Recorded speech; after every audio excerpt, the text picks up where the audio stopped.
ada saat-saat menggugah hati, menggugah kenangan ya, kalau kira-kira begitu. Jadi tidak mungkin manusia itu hidup tidak merasakan sesuatu. Termasuk kalau kita menghadapi masalah. Kalau kita menghadapi masalah, pasti ada saat kita mengingat kita pernah ditolong Tuhan. Kita pernah ditolong Tuhan, kita pernah dikasihi oleh Tuhan. Ada saat dimana kita akhirnya merasa waktu dulu sangat susah, tapi sesudah itu ada saat Tuhan memberi kita kelegaan. Di dalam 1 Korintus pasal 1, masih 1 Korintus pasal 1, ayat 8 dan 9 untuk malam hari ini, karena nanti hari Minggu kita di ayat 10 sampai 17. Dua ayat tapi membahas tentang Tuhan yang setia itu menjamin anugerah yang Dia berikan kepada jemaat Korintus. Jadi Tuhan yang setia itu menjamin anugerahnya yang Dia berikan kepada jemaat, yang dianugerahkannya kepada jemaat Korintus. 1 Korintus 1 ayat 8 dan 9. Ia juga akan meneguhkan kamu sampai kepada kesudahannya, sehingga kamu tak bercacat pada hari Tuhan kita Yesus Kristus. Allah yang memanggil kamu ke dalam persekutuan dengan anaknya Yesus Kristus Tuhan kita adalah setia. Jadi kita sudah tahu dan banyak kali dibahas tentang masalah yang ada di jemaat Korintus. Mulai ayat pasal 1 sampai pasal 16, pasal 2 Korintus seterusnya itu adalah masalah-masalah. Tetapi cara Paulus, seperti yang sudah kita pernah renungkan, cara Paulus itu menyatakan atau menegur jemaat di Korintus itu sangat istilahnya elegan ya, sangat luar biasa. Bayangkan kalau kita dalam masalah lalu ada orang yang menulis surat seperti Paulus menyampaikan kepada jemaat di Korintus, yang sudah kita bahas waktu lalu. Kamu orang kudus, Allah mengasihimu, kamu adalah orang-orang yang selalu diberi damai sejahtera dari Tuhan. Itu kan menghibur sekali, sangat menghibur. Ketika ada orang yang memberi kita harapan-harapan. Kalau kita lagi terpuruk, lagi ada sesuatu dalam hidup kita, lalu ada orang yang datang dengan memberi harapan, kata-kata positif itu kan sangat hebat ya. Jadi kalau ada anak-anak kecil umpamanya kalau dia jatuh lalu kita akan bilang bangun, wow hebat sekali dia, kan langsung hilang itu rasa sakit ya. Jadi mungkin penting ya seperti itu kita. Ketika kita lihat ada saudara kita lalu memang akan banyak reaksi, berbeda reaksi. Ketika kita bilang harus kuat ibu ya, dia bilang ya tapi udah parah sekali nih, udah berat ini, sangat menderita ini. Ya, saya berada di sini di 1 tahun di sini, dan saya melihat, saya bahkan bertemu dengan orang yang sampai menangis mengatakan, aduh sulit sekali Pak masalah dalam keluarga saya, masalah yang saya hadapi dengan orang-orang keluarga saya di kampung sangat sulit. Mereka tidak menunjukkan sikap sebagai orang yang bersaudara gitu di kampung katanya. Tapi beberapa waktu lalu saya menerima WA dan itu sangat menghibur saya ketika dia bilang, Pak, ternyata saya menang. Maksudnya ada persoalan dengan keluarga, biasa kalau di kampung ya, ada masalah-masalah dengan keluarga. Lalu dia bilang, ternyata saya menang. Aduh, saya nyaman sekali dengar itu. Saya sampai datang dan saya bilang, Ibu, hebat ya Tuhan. Tuhan pelihara. Saya memang tidak mengirim ayat kepada Bapak Ibu di jemaat. Tapi setiap hari saya mengirimkan ayat ke beberapa orang. Saya kirim ayat dan saya mencoba waktu itu memberi ayat-ayat yang menguatkan mereka. Dan akhirnya memang ternyata firman Tuhan itu tidak kembali dengan sia-sia. Itu pasti. Tuhan tidak pernah akan membiarkan firman-Nya yang keluar kembali dengan kosong. Makanya tadi saya bilang Tuhan yang setia itu menjamin anugerah yang Dia anugerahkan kepada jemaat di Korintus atau kepada kita. Dia yang tahu masalah, di dalam jemaat, di dalam pribadi setiap anggota jemaat di Korintus. Tuhan tahu satu-satu kan. Dan Paulus juga tahu. Sebagai Rasul Kristus, Paulus tahu masalah pergumulan setiap jemaat di Korintus. Itu luar biasa. Saya suka sekali kalau berdiskusi dengan hamba-hamba Tuhan, dengan teman-teman PG, lalu mereka bilang, iya Pak, di kami masalah di dalam jemaat kami ada ibu yang begini, ada bapak yang begini, ada anak yang begini, dan seperti itu. Saya suka sekali mendengar itu. Kenapa? Karena menurut saya mereka tahu apa yang terjadi dalam jemaat. Jangan sampai nanti ada bagaimana dengan ini? Aduh, nggak tahu dia itu. Itu kan memang nggak tahu ya. Bukan main ya kalau di dalam jemaat. Udah ya kalau jemaatnya besar sekali. Kalau jemaatnya nggak banyak lalu ada perkataan nggak tahu ya. Aduh, saya juga nggak tahu kenapa seperti itu. Ya. Tapi enak sekali kalau ada yang datang seperti Paulus. Dia datang kepada jemaat Korintus dan dia bilang gini, ia akan meneguhkan kamu. Dia meneguhkan kamu. Kalau dia sudah menganugerahkan sesuatu padamu, dia akan meneguhkan kamu. Dia akan membuat kamu kuat di dalam anugerah itu. Kalau dia beri sesuatu padamu, dia akan buat kamu kuat untuk menerima sesuatu yang baik itu. Jadi di Tuhan itu tidak seperti ini.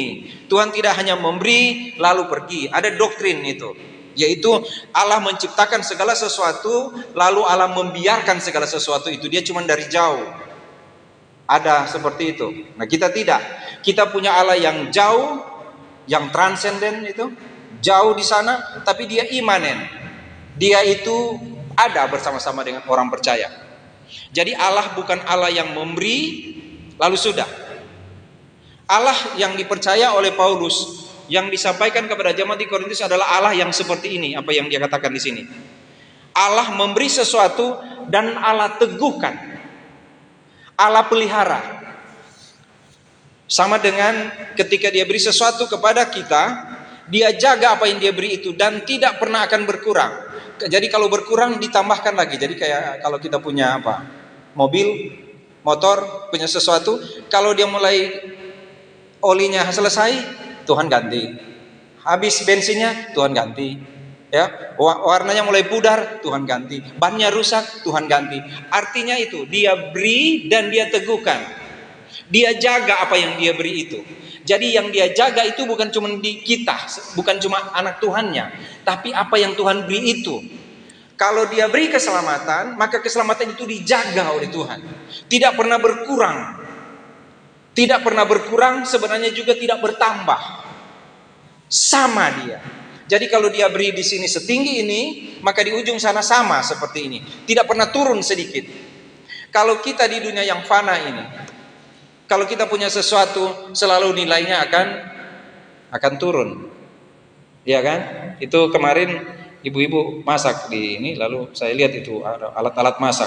Saya lihat, wah, ini pasti waktu dia beli dulu bagus sekali, mengkilap. Iya kan? Tapi lama-lama sudah agak menghitam dia.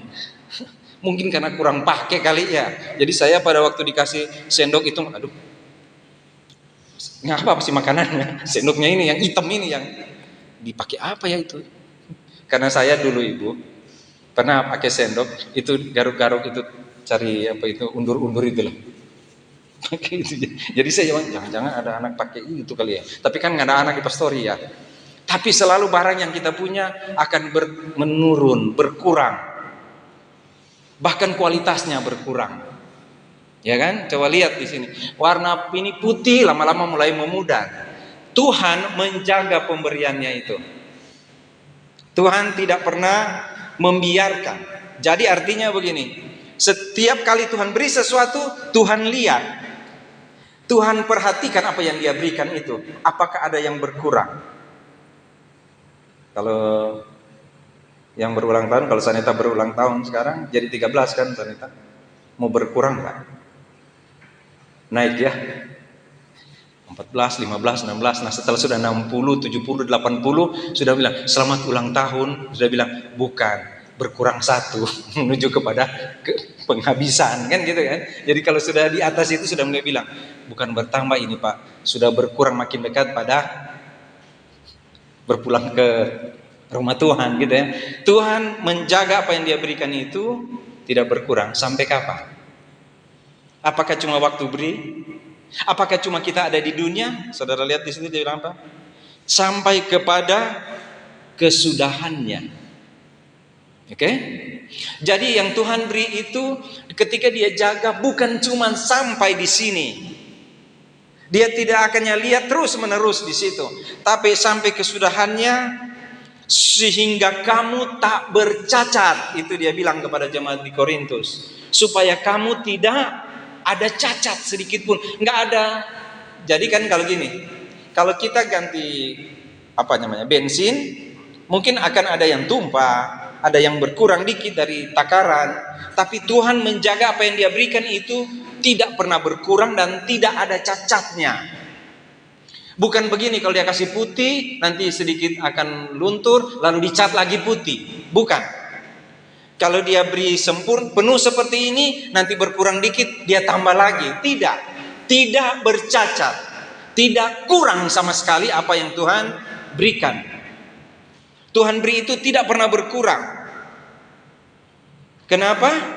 Karena Dia menjaga, Dia yang meneguhkan kamu sampai kepada kesudahannya, sehingga kamu tak bercacat pada hari Tuhan kita Yesus Kristus. Yang dimaksud dengan hari Tuhan kita Yesus Kristus yaitu kedatangannya. Entah itu kedatangan kedua atau kedatangan di udara, di angkasa, di awan-awan. Cuman karena Paulus bilang ini sama dengan dia di Korintus pasal 2 ayat 10, setiap orang akan menghadap kursi pengadilan Kristus untuk menerima apa yang pantas diterimanya. Artinya Tuhan menjaga apa yang Dia berikan kepada orang Korintus, kepada jemaat di Korintus, sampai nanti mereka tiba di kursi pengadilan Kristus. Semua sama pas, tidak pernah berkurang, tidak ada cacat. Kalau kita lihat, jadi kalau saudara lihat ada barang sesuatu, kalau dari jauh kan, nggak berubah ya. Tapi kan kalau dari dekat kan akan ada kelihatan perubahan kan? Akan ada kelihatan ya.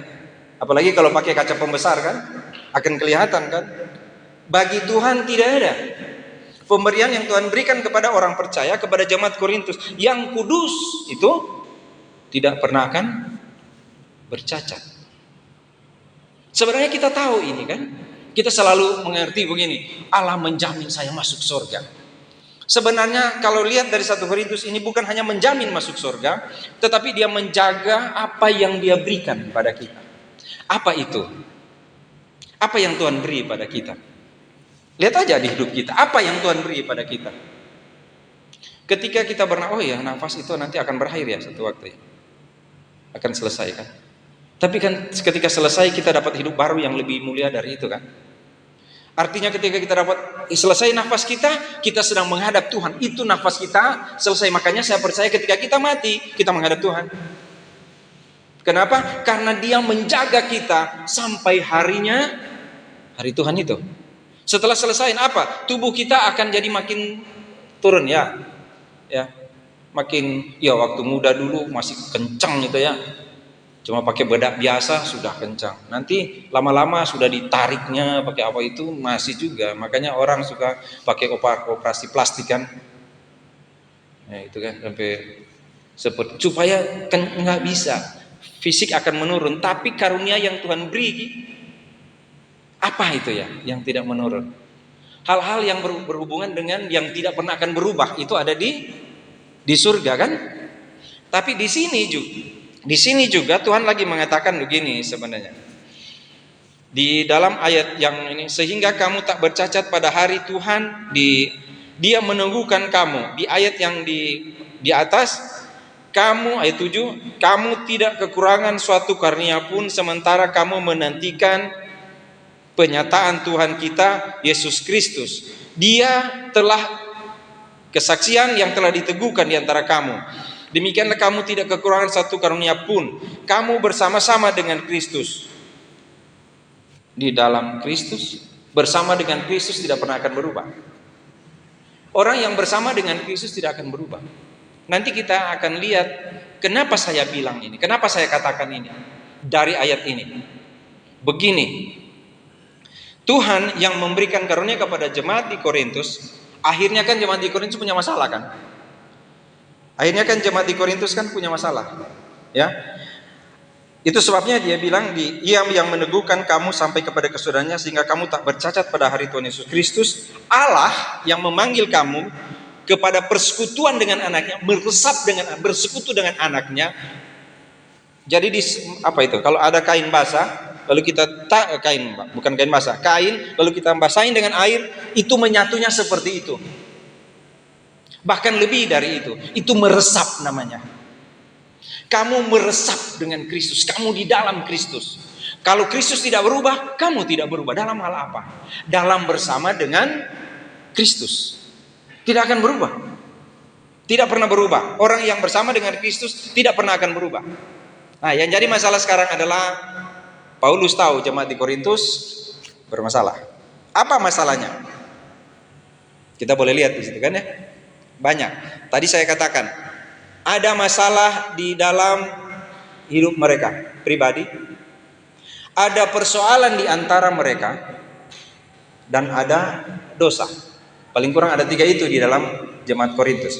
Ada masalah dalam diri mereka, sehingga kita ingat satu ayat bilang begini, pencobaan-pencobaan yang kamu alami adalah pencobaan biasa yang tidak melebihi kekuatan manusia. Artinya kan ada masalah pencobaan dalam diri masing-masing.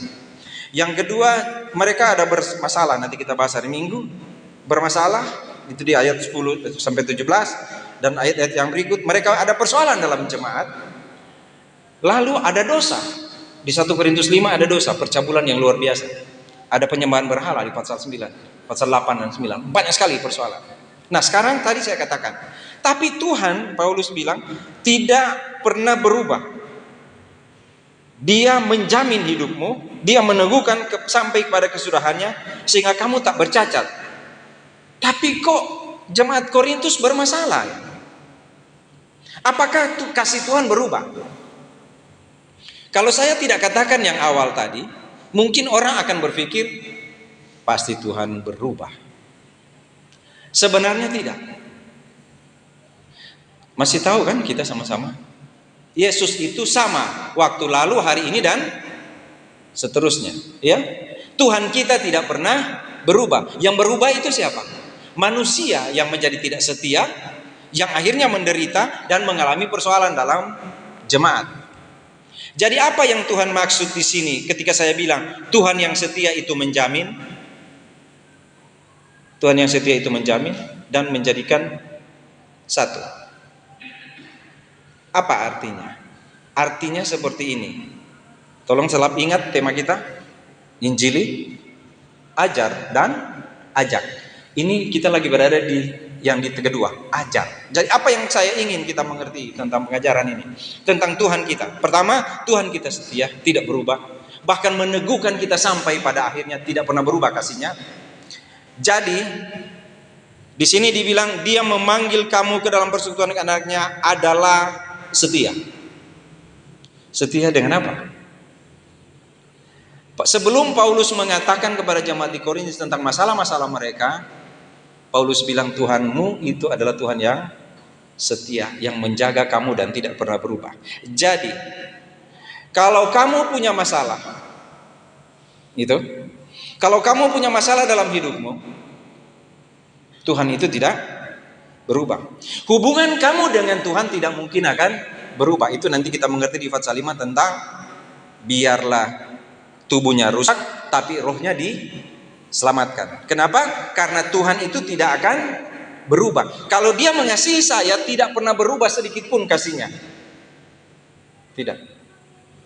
Kalau sampai dia berubah, kita tidak menghormati Tuhan yang adalah Alfa dan Omega, tidak pernah berubah. Jadi Tuhan, Paulus mau bilang begini kepada jemaat di Korintus, kalaupun kalian bermasalah, kalaupun kalian punya banyak persoalan dalam hidupmu, Tuhanmu tidak pernah berubah. Tuhan yang menganugerahkan kepadamu saudara seiman, Tuhan yang menganugerahkan kepadamu hidup menjalani kehidupan adalah Tuhan yang tidak pernah berubah. Kasih Tuhan kepadamu tidak pernah berubah sekalipun kamu menghadapi masalah. Tuhan tidak berubah. Kamu menghadapi masalah, tapi Tuhan tidak berubah. Jadi jangan bertanya begini, aduh, kenapa kau begini ya Tuhan? Kenapa ya seperti ini? Tuhan akan bilang, enggak, saya tidak pernah berubah. Saya ada di sini bersama dengan engkau. Saya ada di sini bersama dengan kalian, hai jemaat Korintus. Saya ada di sini. Jangan dikira saya tidak lihat. Saya beri kamu kemuliaan, saya beri kamu keselamatan, saya beri kehidupan padamu. Setiap hari saya perhatikan. Setiap hari saya lihat masalah dalam hidupmu. Dan hidupmu tidak pernah akan kurang karena saya selalu ada di situ. Saya selalu ada dan setia. Setia itu tidak dapat digeser oleh apapun. Itu setia. Tidak dapat digeser oleh apapun. Itu setia. Sehingga setia itu sangat sulit. Karena banyak kali kita tergeser oleh sesuatu. Ketika ada masalah, di jemaat di Korintus mereka pikir mereka sudah tergeser dari Tuhan. Makanya ada bagian lain Paulus bilang, hai jemaat di Korintus, berilah dirimu didamaikan dengan Allah. Kenapa? Karena mereka pikir mereka sudah berubah, hubungan mereka dengan Tuhan sudah berubah. Yang berikut adalah ketika mereka menghadapi masalah dalam jemaat, seperti yang pernah saya bilang, kita akan bilang ini jemaat yang paling rusak. Tapi sebenarnya tidak. Kenapa? Karena Tuhan yang mengasihi mereka adalah Tuhan yang meneguhkan sampai kesudahan sehingga tidak bercacat, dan Dia yang memanggil dalam persekutuan adalah setia. Jadi ketika ada masalah-masalah dalam jemaat di Korintus, sebenarnya Paulus bilang kepada jemaat di Korintus, Tuhan tetap setia bersama-sama dengan kamu. Masih ingat kan suka dibilang begini, kalau kita berbuat dosa, hubungan dengan Tuhan rusak. Tahu kan itu ya? Iya kan? Jadi gini, kalau saya melakukan dosa, maka hubungan dengan Tuhan menjadi rusak. Benar kan itu ya? Rusak ya. Rusaknya berapa lama? Kan enak bilang begitu ya. Maaf ya, saya nggak bermaksud mau ini tuh yang mengajar seperti itu. Jadi kalau anak Tuhan itu harus jaga kekudusan, karena waktu dia melakukan dosa hubungannya menjadi rusak. Pertanyaan saya adalah berapa lama rusak? Berapa lama? Siapa yang merusak itu? Itu kata dipakai supaya kita mengerti, jangan merusak hubungan dengan Tuhan. Tetapi sebenarnya tidak mungkin Tuhan merusak hubungannya dengan orang-orang yang Dia kuduskan. Ini ayatnya ada di sini. Tidak akan Tuhan rusakkan. Yang jadi masalah adalah orang yang merasa hubungannya dengan Tuhan itu rusak, sehingga berdoa menjadi malas. Coba kalau kita ada masalah. Coba kalau kita ada masalah satu dengan yang lain, kita mau doakan nggak? Kadang-kala kalau boleh kayak orang Manado berdoa itu, minta doa mati. Ada kan orang Manado kalau udah marah, aduh, Tuhan kalau boleh minta doa mati itu kutukan, itu nggak boleh. Itu kan, saya ingat itu tetangga kami suka begitu. Oh kalau dia marah, dia teriak gitu. Kalau orang Tuhan saya, saudara tahu kan suara mereka. Dia teriak, biar jangan, minta doa mati. Minta yang bagus-bagus, minta doa mati. Jadi hubungan menjadi rusak itu bukan hubungan Tuhan. Kita yang akan harus tahu bahwa saya merusak apa yang Tuhan berikan pada saya. Itu hatinya harus seperti itu. Tetapi sebenarnya kalau dari Tuhan, tidak ada yang dapat merusak apa yang Tuhan berikan, karena Dia menjaga kamu tidak bercacat sampai di hari Tuhan. Itu jaminan Tuhan. Dia menjamin dengan apa? Dengan mengampuni. Jadi setiap kali kita berada dalam kesalahan, setiap kali kita ada dalam masalah-masalah dalam jemaat, dalam pribadi, Tuhan yang setia itu selalu bilang, jangan dikira saya meninggalkan kamu. Itu sebabnya di dalam 1 Korintus ini kan dibilang gitu. Ayat 16. 1 Korintus 3 ayat 16. Tidak tahukah kamu bahwa kamu adalah bait Allah dan bahwa roh Allah diam di dalam kamu? Lalu ayat yang ke-17, jika ada orang yang membinasakan bait Allah, maka Allah akan membinasakan dia. Bait Allah ini siapa maksudnya? Gereja Korintus. Kalau ada orang merusak gereja Korintus, Allah akan binasakan. Apakah Allah akan membinasakan anak Tuhan? Di 1 Korintus pasal 5 bilang tidak. Ya kan? Tidak. Kenapa? Kita serahkan kepada iblis biar tubuhnya binasa, tapi rohnya diselamatkan pada hari Tuhan. Itu jaminan Tuhan. Itu jaminan kita dalam doktrin kita sebenarnya. Tidak cuman Yohanes 3:16, Yohanes banyak sekali ayat dalam. Sebenarnya kalau kita lihat seperti ini, kita akan mengerti luar biasa. Makanya nggak bisa cuman bagian-bagian ayat tertentu yang kita pelajari. Harus lengkap. Ya. Ya Tuhan. Kenapa saya bermasalah dengan suami saya, istri saya, anak saya? Kenapa saya bermasalah dengan dia? Kenapa Tuhan? Bagaimana Tuhan? Tahu nggak Tuhan bilang apa kepada kita? Tuhan bilang, saya ada di sini menjaga kamu. Karuniaku cukup bagimu. Tidak aku jaga engkau tidak bercacat. Itu baru kita bilang hubungan dengan Tuhan rusak karena kita yang merasa itu. Tapi Tuhan akan tetap di sini. Tuhan itu setia. Setia itu kan kalau manusia taat yang panjang kan? Ya kan? Setia itu artinya kan kita taat panjang. Kalau Tuhan kan masa taat panjang. Jadi setia itu dari alfa dan omega. Segala sesuatu adalah milik Tuhan, termasuk masalah, termasuk pergumulan, persoalan dalam jemaat kita sudah lewati semua itu kan? Termasuk apapun yang ada pada kita itu. Tuhan bilang akan tiba saatnya saya jaga kamu dan kamu tahu saya akan jaga kamu sampai pada akhir zaman. Ya, tidak bisa kita hilang dari Tuhan. Karena hubungan kamu dengan Tuhan, itu dia bilang kepada jemaat di Korintus, dijaga oleh Tuhan.